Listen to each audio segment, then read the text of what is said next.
Hello అందరికీ, చాలా సింపుల్గా ఈజీగా ఇంట్లోనే చాక్లెట్ కేక్ ఇలా తయారు చేసుకోండి.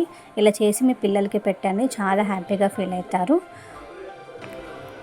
ఇలా చేసి మీ పిల్లల్ని కూడా సర్ప్రైజ్ చేయండి. ముందుగా ఒక బౌల్ తీసుకోండి. దాంట్లో 1/2 కప్ ఆయిల్, 1/2 కప్ పెరుగు, 1/2 కప్ షుగర్ వేసి మంచిగా మిక్స్ చేసుకోవాలి. షుగర్ కరిగేలాగా మిక్స్ చేసుకోవాలి. దాంట్లోనే ఒక 1/2 కప్ పాలు కూడా పోసి మంచిగా థిక్ టెక్స్చర్ వచ్చేలాగా మిక్స్ చేసుకోవాలి. మంచిగా అంతా పెరుగు, పాలు, చక్కెర మంచిగా కరిగేలాగా మంచిగా మిక్స్ చేసుకోవాలి. అండ్ అలాగే దాంట్లో 1 కప్ మైదా, 3 టేబుల్ స్పూన్ మీ దగ్గర ఉన్న chocolate powder, half table spoon soda, 1 table spoon baking powder వేసి మంచిగా ఇలా కట్ అండ్ ఫుల్ మెథడ్లో కలుపుకోవాలి. బ్యాటర్ మంచిగా కట్ అండ్ ఫుల్ మెథడ్లో కలుపుకున్న తర్వాత దీంట్లో చూపించిన విధంగా మంచిగా కట్ అండ్ ఫుల్ మెథడ్లో కలుపుతూ ఉండాలి. మీకు బ్యాటర్ థిక్గా అనిపిస్తే ఒక 2 to 3 టేబుల్ స్పూన్స్ మిల్క్ వేసుకోవాలి. బ్యాటర్ అనేది కొంచెం లూజ్గా ఉండాలన్నమాట. ఇప్పుడు మనం ఒక బౌల్ తీసుకోవాలి. అది కేక్ టిన్ తీసుకొని దాంట్లో మంచిగా ఆయిల్ని అప్లై చేసుకోవాలి. మైదా పిండి కానీ మంచిగా బౌల్ని మంచిగా కోటింగ్ చేయాలి.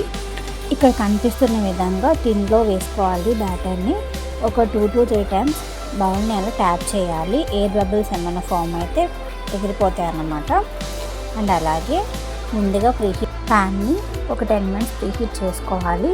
ఇప్పుడు మనం చేసిన కేక్ బ్యాటర్ని ఆ ప్యాన్లో పెట్టి ఒక 25 to 30 minutes బేక్ చేసుకోవాలన్నమాట. ఇప్పుడైతే మనం కేక్ పైన క్రీమ్ని ప్రిపేర్ చేసుకుందాం. ముందైతే ఒక డార్క్ చాక్లెట్ తీసుకొని దాన్ని డబుల్ బాయిల్ మెథడ్లో మెల్ట్ చేసుకోవాలి. సపోజ్ మీకు క్రీమ్ అనేది గిన్నెకి కొంచెం స్టిక్కీ అయిపోతే కొంచెం మిల్క్ వేసుకొని లూజ్గా చేసుకొని డబుల్ బాయిలింగ్ మెథడ్లో చేసుకోవాలి. సో అప్పుడు టెక్స్చర్ అనేది మంచిగా క్రీమీగా చూపిస్తున్న విధంగా వస్తుందన్నమాట. మంచిగా సాఫ్ట్గా లూజ్గా ఇలా ఉండాలి. ఇప్పుడు మనం ముందుగా కేక్ని ఒకసారి ఫోక్ పెట్టి చూడాలి. ఫోక్ కనుక అంటినట్టయితే కేక్ అనేది ఇంకా ప్రిపేర్ కాలేదు. సో ఇంకా 5 minutes బేక్ చేసుకోవాలన్నమాట.